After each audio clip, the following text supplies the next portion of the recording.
বন্ধুগণ, কেমন আছেন সবাই? আশা করি ভালো আছেন। এই ভিডিওতে যে ছোট ছোট হাঁসগুলো দেখতে পাচ্ছেন, এগুলি দেশি হাঁস বা পাতি হাঁস নামে পরিচিত।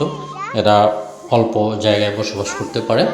আপনি আপনার বাড়ির আশেপাশে যদি সামান্যতম জায়গা থাকে, তবে আপনি ছোট ছোট নালা তৈরি করে, খাল তৈরি করে, অথবা ছোট ছোট পুকুর তৈরি করে, বা আপনি ছোট বেড়া দিয়ে, নেট দিয়ে বা জাল দিয়ে ছোট ছোট ঘর তৈরি করে এদের পালতে পারেন, অথবা ছোট ছোট ট্যাঙ্কি বা কোনো পুকুরের মতো তৈরি করে বাসার আশেপাশে বা বাড়ির আশেপাশে পালতে পারেন।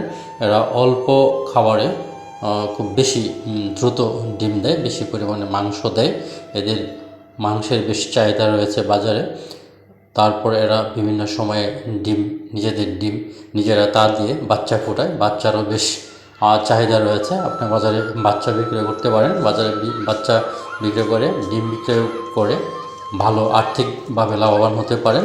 পাশাপাশি আপনার পরিবারের আমিষের চাহিদা মেটানোর সাথে সাথে সারা দেশের আমিষের চাহিদা মেটাতে পারেন এবং অর্থনৈতিকভাবে আপনি লাভবান হতে পারেন।